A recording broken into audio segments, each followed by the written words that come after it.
그러나 너희가 이른 곳은 시온산과 살아계신 하나님의 도성인 하늘의 예루살렘과 천만 천사와 하늘에 기록된 장자들의 모임과 교회와 만민의 심판자이신 하나님과 및 온전하게 된 의인들의 영들과 새 언약의 중보자이신 예수와 및 아벨의 피보다 더 나은 것을 말하는 뿌린 피니라. 너희는 삼가 말씀하신 일을 거역하지 말라. 땅에서 경고하신 일을 거역한 그들이 피하지 못하였거늘 하물며 하늘부터 경고하신 일을 배반하는 우리일까 보냐. 그때에는 그 소리가 땅을 진동하였거니와 이제는 약속하여 이르시되 내가 또 한 번 땅만이 아니라 하늘도 진동하리라 하셨느니라. 이 또 한 번이라 하심은 진동하지 아니하는 것을 영존하게 하기 위하여 진동할 것들 곧 만드신 것들이 변동될 것을 나타내심이라.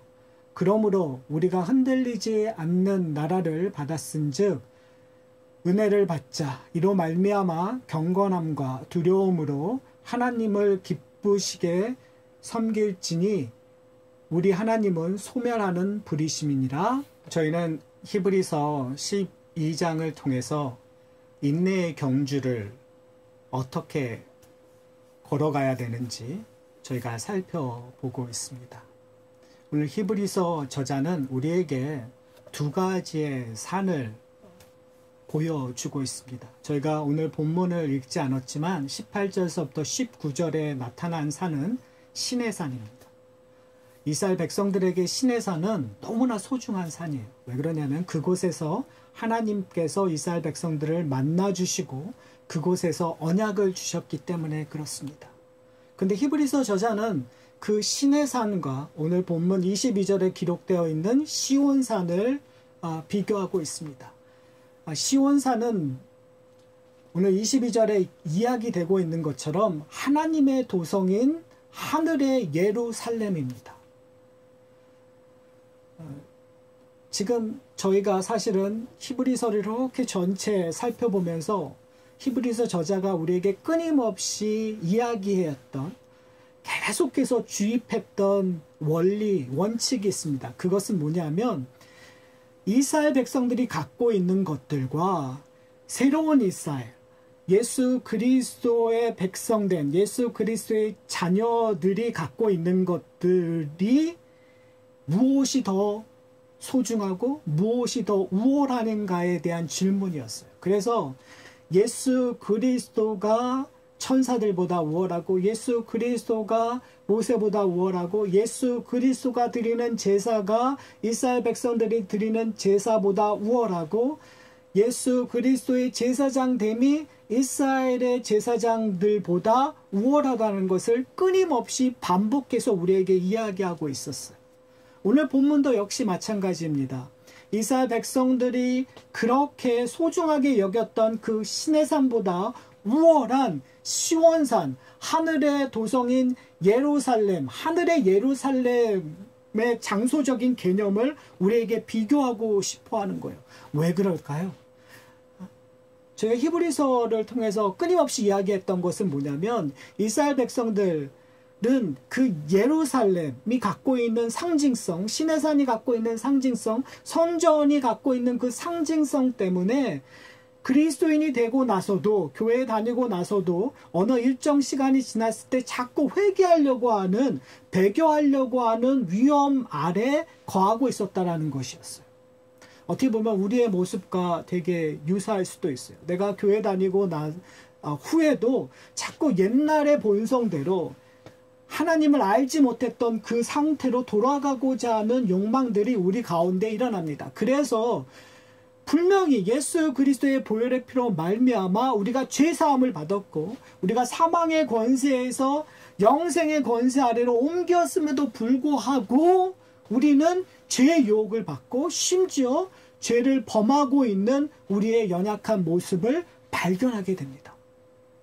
사랑하는 성도 여러분, 그때 우리는 에이 모르겠다, 그냥 옛날로 돌아가자, 에이 모르겠다, 나는 예수 믿는 사람 아닌가 봐 하고 옛날로 돌아가려고 하는, 아니 뭐 그거는 사실은 그렇게 양심적인 고민을 우리는 사실 하지 않죠. 사실 옛날이 그리운 거죠. 옛날에 그냥 내 마음대로, 내가 하고 싶은 대로, 내가 원하는 대로, 내가 즐겼던 그 뭐 쾌락이라든지 열정이라든지 욕망이라든지 그런 욕심이라든지 그런 것들이 더 보기 좋은 거예요. 그래서 우리는 그쪽으로 돌아가고자 하는 우리의 마음속에 그런 회귀 본성들이 늘 있는 것 같아요. 그런 자들을 향하여 히브리서 저자는 다시 한번 무엇이 우월한가에 대하여 우리에게 이야기하고 있습니다. 근데 참 재밌는 것이 뭐냐면요, 오늘 본문에서 이렇게 얘기하고 있는 가장 중요한 대조점은 두려워함이에요. 너희가 하나님을 두려워하고 있는가? 그 두려움을 너희가 어떻게 생각하냐는 거예요. 여러분, 사실은 성경에서 끊임없이 우리에게 이야기하고 있는 중요한 내용이 있는데요. 그것이 뭐냐면 지혜의 근본은 여호와를 경외하는 거예요. 그러니까 경외한다라는 것을 다른 단어로 사용하면 두려워한다라는 거거든요. 어떻게 보면 사실 현대 그리스도인에게 가장 없어진 것, 가장 소홀히 여기는 것이 무엇입니까? 라고 질문한다면 저는 하나님에 대한 두려움이 많이 없어졌습니다 라고 대답할 것 같아요. 그런데 사실 히브리서 저자는 오늘 시내산에서 이스라엘 백성들이 겪었던 두려움과 지금 새로운 새 예루살렘, 하늘의 예루살렘, 하늘의 도성 앞에서 이 새로운 민족, 그리스도인이 겪는 그 두려움의 차이를 발견하기 원하는 거예요, 여러분. 우리도 두려움 앞에서요. 그런데 시내산 앞에 있었던 그 두려움과 뭔가 다른 두려움이 있다는 것들을 저는 오늘 설교를 통해서 여러분들이 발견하고, 그 두려움, 올바른 두려움으로 말미암아, 올바른 경외함으로 말미암아 하나님의 은혜에 푹 빠져 더 열심히, 더 열정적으로 하나님의 자녀가 되기를 소원하는 여러분이 되셨으면 좋겠어요.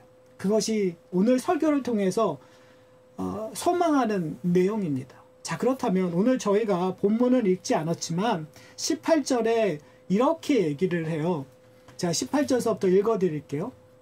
너희는 만질 수 있고 불이 붙은 산과 침침함과 흑암과 폭풍과 나팔 소리와 말하는 소리가 있는 곳에 이른 것이 아니라, 이 말은 뭐냐면 이스라엘 백성들이 지금 이야기하고 있는 만질 수 있고 불이 붙어 있는 산, 시내산을 얘기하는 거죠. 그리고 시내산은 이스라엘 백성들이 이제 홍해를 건너서 광야를 거쳐서 시내산에 딱 도착했었을 때 그곳에서 하나님의 임재하심을 경험할 수 있었어요. 구름으로 덮여 있었고, 그리고 여기서 얘기하고 있던 하나님의 임재함이 여기 불이 붙어 있는 산처럼 보였고, 흑암이 있고 폭풍이 있고 나팔 소리가 들리는 것처럼 그들은 하나님의 임재하심 앞에 떨 수 있는, 이게 막 갑자기 나도 모르는 사이에 이게 떨리는 거죠. 여러분 그런 경험 해보셨어요? 너무 공포감 때문에 나도 모르는 사이에 내 몸이 떠는 것들. 그러니까 성경은 그렇게 표현을 해요. 하나님의 그 임재함에 들어갈 때 온 백성이 떨 수밖에 없는. 여러분, 저는 캘리포니아에서 살았기 때문에 그 지진의 공포를 알아요. 갑자기 자고 있는데 이 베드가 이렇게 막 움직여. 그 느낌일 것 같아요. 그 공포가. 하나님의 임재에 대한 공포. 사랑하는 성도 여러분은 하나님을 만났을 때, 사실 우리가 예배를 통해서 하나님을 만나고 있는 거잖아요. 그 예배를 드렸을 때, 하나님의 부르심을 선포했을 때 여러분은 그러한 떨림이 여러분에겐 있습니까? 여러분은 긴장하세요? 하나님이 지금 나와 만나 주시는데 나는 지금 한 주 동안에 어떻게 살았을까? 내 죄를 범한 것을 통해서 여러분 그 두려움이, 떨림이 있습니까? 이스라엘 백성들은요, 시내산에서 그것을 직접 경험했어요. 그 경험한 것들이 사실은 광야 생활을 통해서 계속 지속적으로 연장되었다는 것 저희가 알 수 있어요. 심지어 이렇게 얘기해요. 20절에 이는 짐승이라도 그 산에 들어가면 돌로 침을 당하리라 하신 명령을 그들이 견디지 못함이라. 그리고 이렇게 얘기해요. 그 보이는 바가 이렇듯 무섭기로 모세도 이르되 내가 심히 두렵고 떨린다 하였느니라. 여러분, 경계를 넘어선 자들은 별로 없었어요. 그 경계를 넘은 자의 대표적인 사람이 모세예요. 하나님 앞에 가서 계명을 받았던 사람이 모세예요. 그런데 모세조차도 얘기하는 것이 뭐냐면 내가 심히 두렵고 떨린다라고 얘기해요.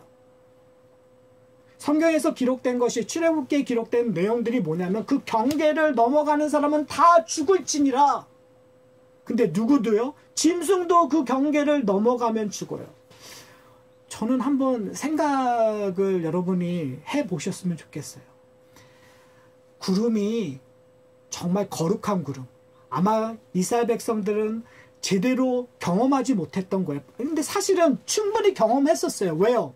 홍해를 건넜었을 때 그들은 구름을 경험했었을 거라면 홍해의 그 놀라운 기적 속에서 그런 경험을 했었어요. 그럼에도 불구하고 아마 그들은 조금 다른 결의 경험이었을 것 같아요. 어떻게 보면 그 홍해를 건너고 6월절 그 놀라운 그 기적들을 경험했었을 때의 경험은 어떻게 보면 구원의 경험이었을 거예요.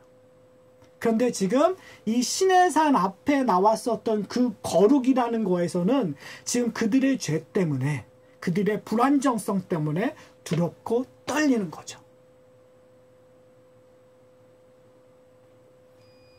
여기에 옛 언약의 문제점, 연약성, 어떻게 보면은 그 부족함이 드러나고 있다라는 거예요. 인간은 하나님이 거룩하시기 때문에 경계를 칠 수밖에 없는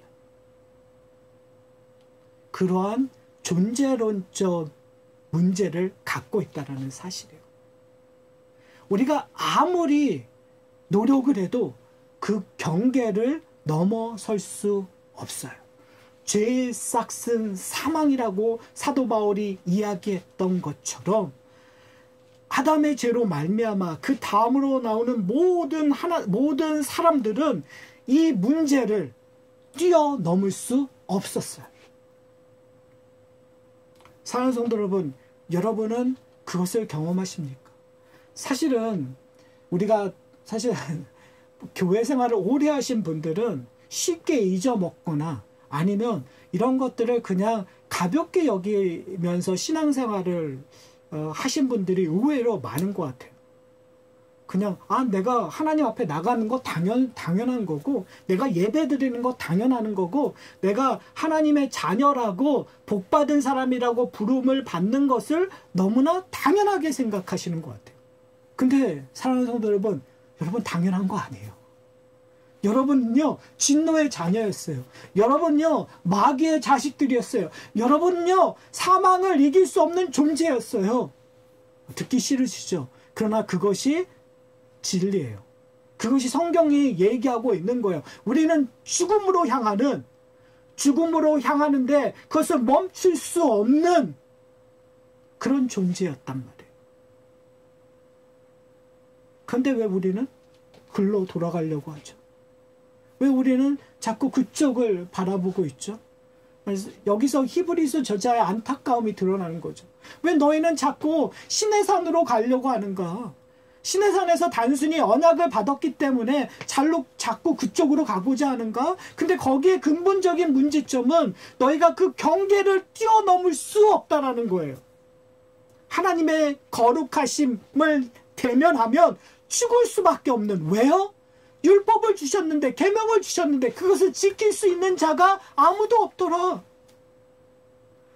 구원의 길이 보여졌는데, 어떻게 하면 하나님의 나라에 갈 수 있는 그 길이 보여졌는데 그것을 지킬 힘이 아무것도 없더라. 여러분, 이것이 우리의 문제예요. 성경은 분명히 계명을 주시고 그 계명을 지키면 복을 받을 것이고 그 계명을 지키면 하나님의 아들됨이 선포되었다고 이야기함에도 불구하고 문제는 뭐냐면 나에게 그것을 지킬 힘이 없다라는 거죠. 그럼 결론은 뭐죠? 나에게 주어지는 것은 저주요, 심판이요, 지옥불밖에 없다라는 것. 그것이 우리의 현실이죠. 근데 우리는 자꾸 글로 돌아가려고 한다면, 그렇다면 뭘 모르고 있는 거죠? 히브리서는 그 안타까움이 있는 거예요. 너희가 지금 잡고 있는 것, 더 뛰어난 것, 소중한 것, 더 능력 있는 것이 있다. 그것이 무엇이냐? 바로 예수 그리스도가 너희에게 주어졌다라는 거예요. 그것을 오늘 본문에서 이렇게 표현합니다. 22절에요. 어떻게 시작하죠? 그러나라고 시작하고 있어요. 그러나 얼마나 멋있는 말인지 모르겠어요. 그러나 우리의 인생은 어쩌면 그러나의 인생일 수도 있는 것 같아요. 왜요? 우리는 죄인이었으나 예수 그리스도로 말미암아 죄의 싹신 사망을 받는 것이 아니라 영생을 소유한 자가 되었어요. 그러나 우리는 정말 이 세상에서 예수 그리스도로 말미암지 않고는 정말 죄밖에 지을 수밖에 없는 존재였어요. 그러나 예수 그리스도로 말미암아 이제는 하나님이 기뻐하시는 일들에 참여할 수 있는 존재로 바뀌어진, 그러나 우리는 그러기 때문에 우리는 그러나의 인생이에요. 여러분 그것을 믿습니까? 거기에 동의하십니까? 22절에 그러나 너희가 잃은 곳은, 잃은다라는 표현을 쓰고 있어요. 저는 이것을 우리의 인생의 경주에 여러분이 좀 적용하셨으면 좋겠어요. 이스라엘 백성들, 출애굽기는 이스라엘 백성들의 구원의 여정이에요. 그렇다면 그 구원의 여정이 우리의 구원의 여정에도 다시 한번 반복될 거란 말이에요. 우리에게 유월절이 있었고, 우리에게 홍해의 사건이 있었고, 우리에게 시내산의 사건이 있었고, 우리에게 광야의 생활이 있었고, 우리에게 요단강의 사건이 있었고, 그리고 우리에게 가나안 땅에 들어가는 일들이 우리의 구원의 여정 속에서 드러날 거예요. 개인이든 교회 공통체이든 그것이 예수 그리스도로 말미암아 우리의 삶 속에서 드러날 거예요, 여러분. 근데 저는 오늘 본문에서 잃은 곳, 다른 말로 얘기하면 하나님께서 모세에게 약속했던 그곳에서 하나님께서 기다리고 계셨고 그곳에서 언약을 주시는 것들을 출애굽에서 우리가 발견했었어요. 그러면 너희가 잃은 곳이라고 얘기했을 때 우리 성도들에게 적용을 한다면 우리 인생 속에서 늘 기억돼야 되는 곳이 있어요.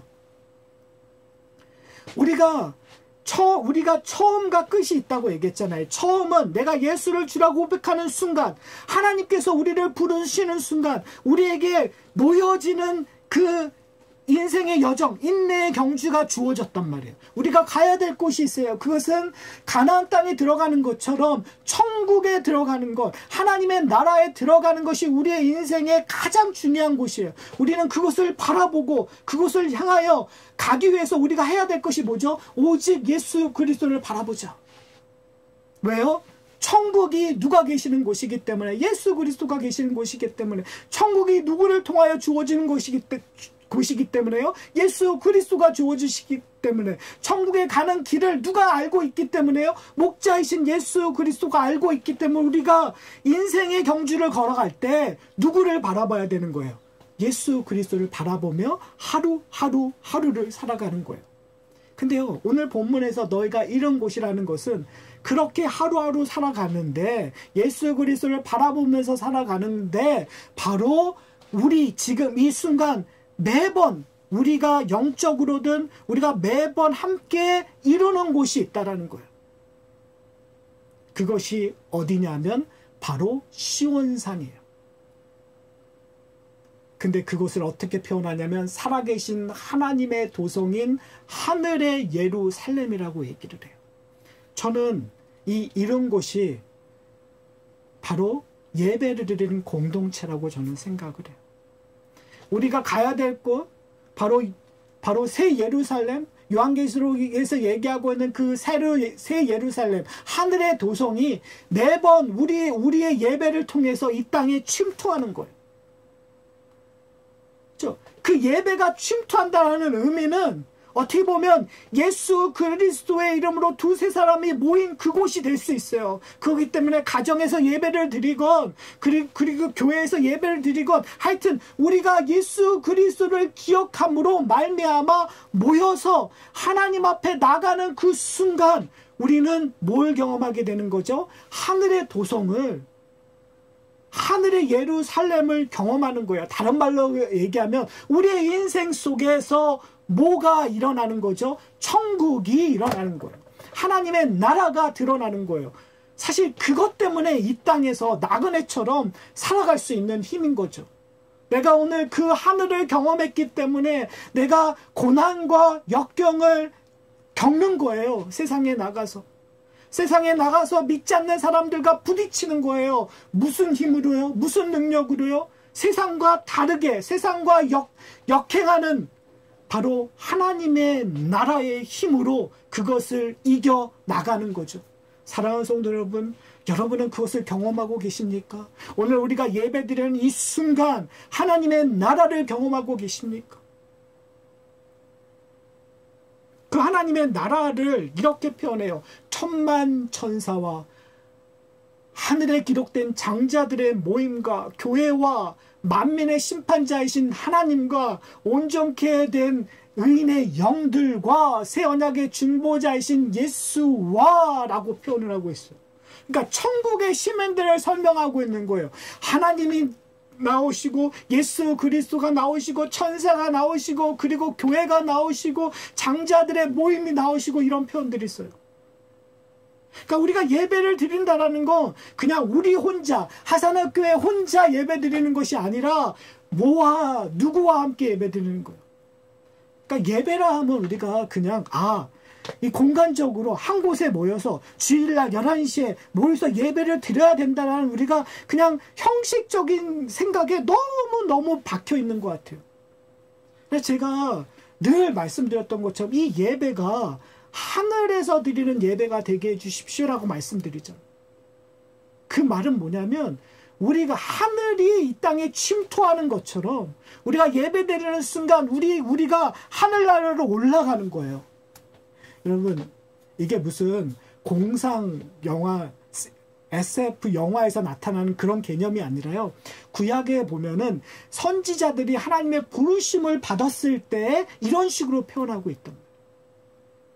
그러니까 우리가 예수 그리스도로 말미암아 함께 모여서 예배 드리는 순간 이곳이 뭐가 되는 거죠? 하늘나라의 도성이 되고 하늘나라의 예루살렘이 됨으로 말미암아 하늘나라의 모든 백성들이 함께 예배 드리는 것이 되는 거죠. 저만 흥분하고 있는 것 같아요. 여러분, 제가 왜 이렇게 흥분하냐면 예배의 중요성이 있다는 거죠. 우리가 인생을 걸고 예배 드려야 될 이유가 있는 거예요. 장소적인 개념이 아니라요. 형식적인 개념이 아니라요. 존재론적인 개념으로 우리의 목숨을 걸고 모든 것을 걸고 투자해서 이곳에서 누구를 만나야 되는 거예요. 하나님을 만나고 예수님을 만나고 천사들을 만나고 장자들의 모임. 근데 그 모임들 표현들이 너무 멋있어요. 히브리서자가 교회라는 표현을 쓰잖아요. 여러분, 그 교회를 오늘 본문에서 다른 말로 이렇게 약간서 바꿔서 표현을 했는데 그 표현이 저는 사실은 너무 좋아요. 그 표현이 뭐라고 했냐면 장자들의 모임이라는 표현을 써요.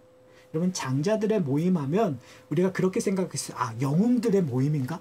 그것은 그 무슨 이렇게 VIP 그 패스를 가진 사람, 뭐 아브라함이라든지 모세라든지 그런 영웅들이 들어갈 수 있는 것인가? 라고 우리는 생각할 수 있어요. 그러나 여기서 장자들의 모임이라는 것은 우리가 이런 개념으로 여러분들이 이해하셔야 돼요. 유월절이 어떤 거죠?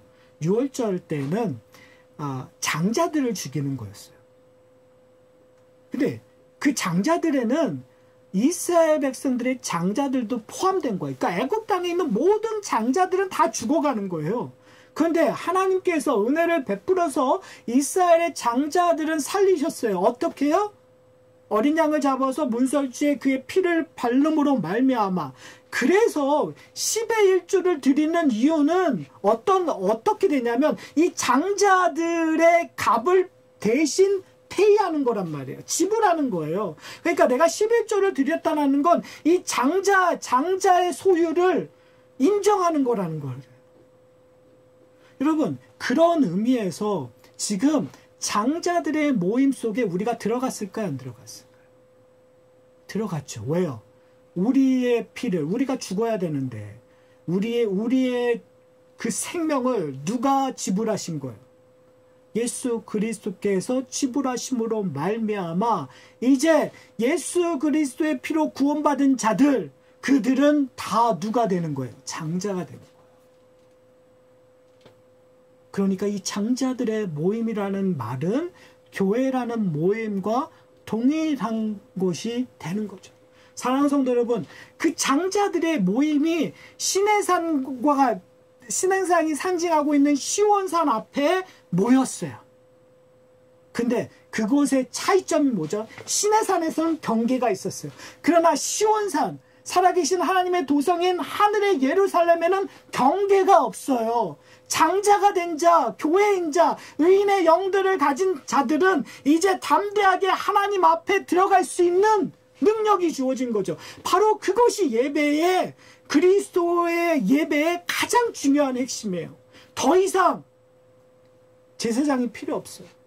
더 이상 어떠한 피가 필요 없어요. 왜요? 예수 그리스도의 십자가의 피로 말미암아 모든 것들을 만족시켰기 때문에 이제는 하나님이 그 경계를 허물어 주셨어요. 그래서 이제 우리가 갖고 있는 두려움은 시내산에서 가졌던 그 두려움과 전혀 질적으로 다른 두려움이 돼버리는 거죠. 이젠 더 이상 내가 벼락 맞을까? 그라는 두려움에 있지 않아요. 우리의 두려움은 오히려 하나님의 그를 더 알아감으로 말미암아 신비스러움, 그 비밀을 더 알아감으로 말미암아 느껴지는 경외함에 가까운 거예요. 두려움에 가까운 거예요. 여러분, 그런 두려움이 우리 가운데 풍성하기를 소원합니다. 문제는 뭐냐면 여러분, 우리가 관심이 없다는 거예요. 하나님을 알아야, 더 알아가야 그러한 두려움이 우리 가운데 일어날 거 아니에요. 근데 매번 똑같아요. 10년 전에도 내가 아는 하나님이 그 하나님이고, 이 5년 전에 하나님, 내가 하나님을 아는 하나님이 또 그 하나님이고, 1년 전에도 그렇고 어제도 그렇고, 참 초지일관이죠. 우리는요. 더 하나님을 알려고 하지도 않고 하나님을 찾지도 않고. 그런데 그럼에도 불구하고 하나님께서는 은혜를 베풀어 주신다는 거. 이게 참 놀라운 것 같아요. 사랑하는 성도 여러분, 저는 이 하산학교의 공동체가 초지일관하지 않았으면 좋겠어요. 하산학교의 공동체가 하나님을 알아가는 걸가 정말 매달 달라졌으면 좋겠어요. 영적인 성장이라는 게 그거죠. 하나님을 알아감으로 말미암아 하나님을 두려워하고 경외하는 것이 축복이라는 것들을 경험하는 공동체가 되었으면 좋겠어요.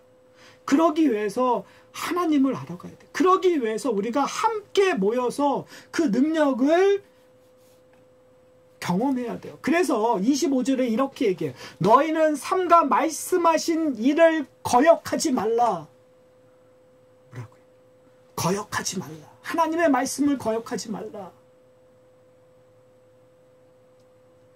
그리고 이렇게 표현해요. 땅에서 경고하신 일을 거역한 그들이 피하지 못하였거늘 하물며 하늘로부터 경고하신 일을 배반하는 우리일까 보냐.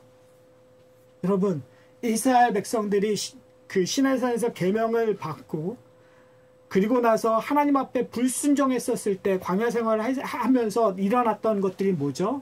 하나님의 심판을 받았다는 거예요.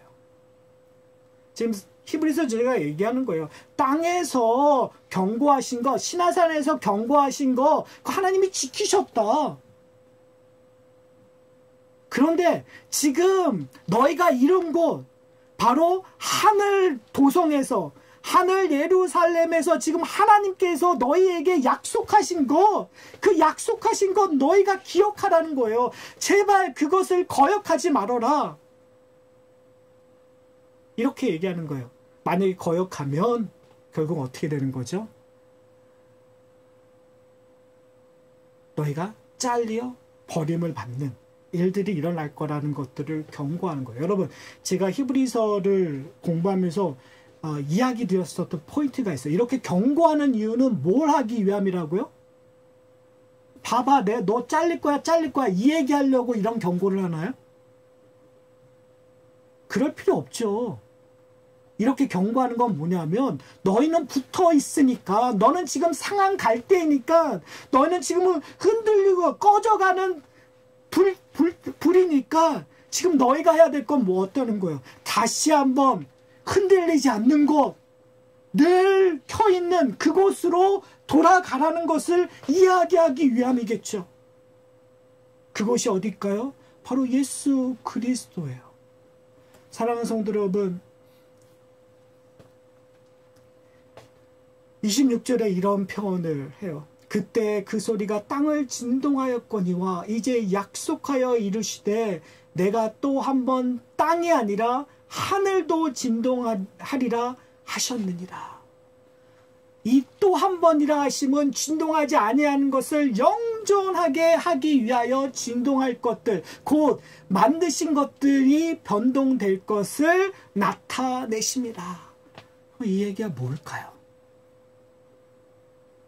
여러분, 예수님께서 십자가에 달려 죽으신 다음에 다 이루었다 하는 그 순간 땅이 진동했어요.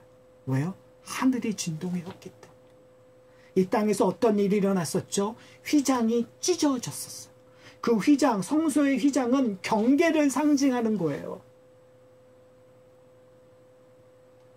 이스라엘 백성들은 하나님 앞에 나오지만 그들이 성소 안에 들어갈 수 없었어요. 제사장은 성소 안에 들어갈 수 있지만 지성소 안에 들어갈 수 없었어요. 그렇게 경계와 경계가 늘 있었던 삶이에요. 그런데 예수 그리스도가 십자가에 달려 죽으심으로 하나님의 약속을 다 완성하심으로 말미암아 하늘이 진동하자 이 땅의 것들이 진동하여 영원히 영존하는 걸로 변해버려요.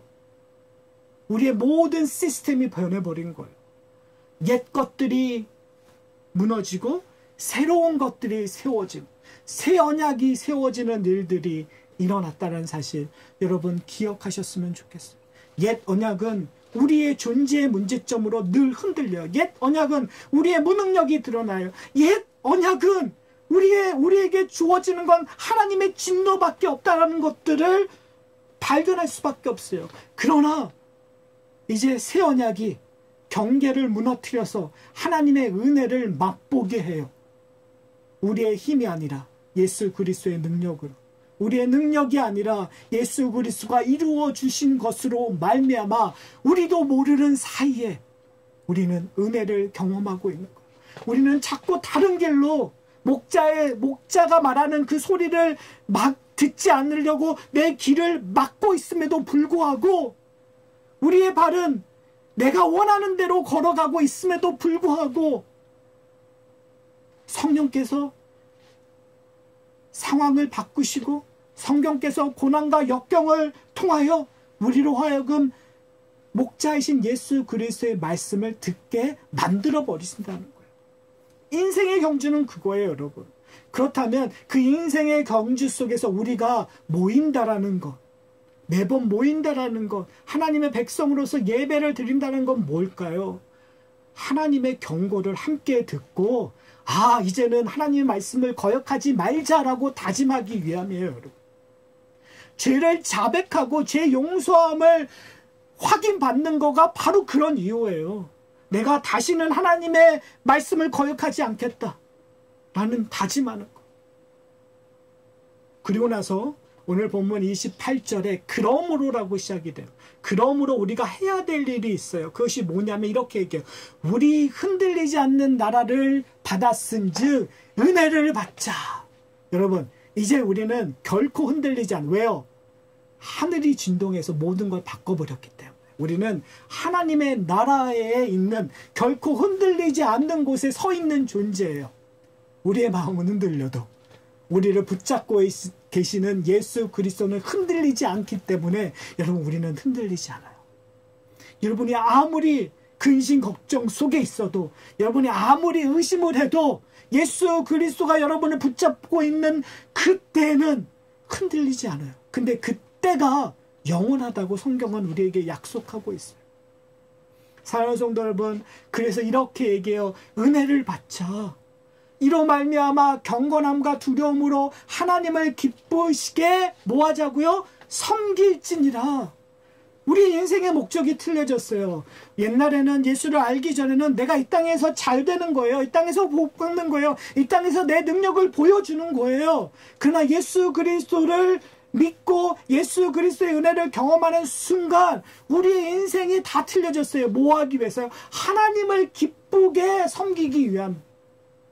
하나님이 기뻐하시는 일들을 하기 위하여. 그래서 우리가 해야 되는 건 뭐죠? 경건함과 두려움이에요.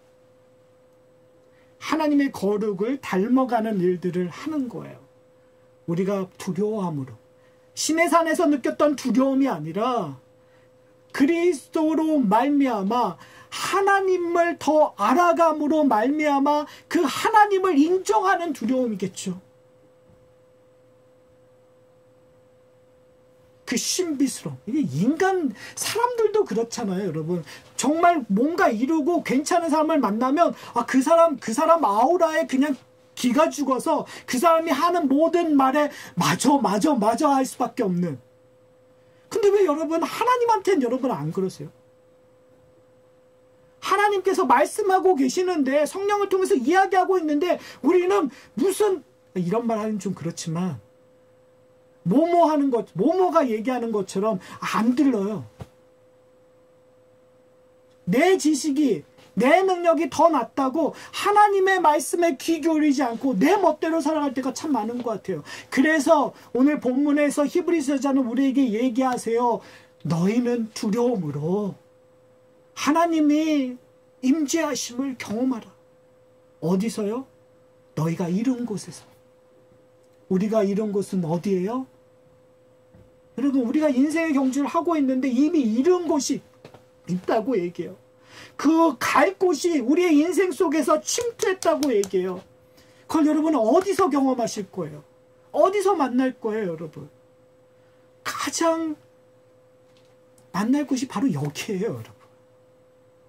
바로 이 순간 하나님의 백성들이, 형제들이, 자매들이 함께 모여 하나님 앞에서 예배드리는 이 예배 공동체, 이곳이 바로 천국이라는 거, 이곳이 바로 하나님의 나라는 거를 여러분 기억하셨으면 좋겠어요. 그래서 우리의 예배가, 우리의 삶이 기쁨으로, 경건함으로, 두려움으로 하나님을 기쁘게 하는 은혜를 받으시는 저와 여러분이 되시기를 소원합니다.